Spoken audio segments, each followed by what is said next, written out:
Hər vaxtınız xeyir olsun dəyərli izləyicilər. Təcili bir xəbəri diqqətinizə çatdırıram. Zəhmət olmasa burada üstəgəl işarəsi var. Bir dəfə vurmaqla kanalımıza abunə olun və anında bu xəbərlərdən bilginiz olsun.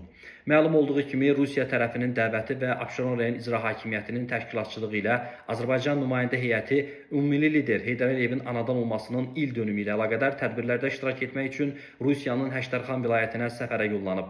Nümayəndə heyətinin tərkibinə daxil olan deputat Azər Badamov Moskvada hava limanında saxlanılıb və ona Həştərxan reisinə minməyə icazə verilməyib. Badamova ölkəyə girişinə qadağa qoyulduğu bildirilib. Bu addıma hər hansı izahat verilməsə də onun fəaliyyətinə görə Rusiyaya girişinə qadağa qoyulduğu ehtimal edilir. Hazırda Azər Badamov təyyarədədir və geri qayıdır. Çox güman ki, Rusiya tərəfi Azərbaycan xalqını və dövlətini təhqir edən açıqlama ilə çıxış etmiş, Valiyevə media müstəvisində verdiyi açıqlamalara görə deputat Azər Badamovu qara siyahıya salıb. Son dövrlərdə Rusiyada diskriminasiya və rasizmə əsaslanan düşüncələrlə qərarların qəbul edilməsi tendensiyası güclənir.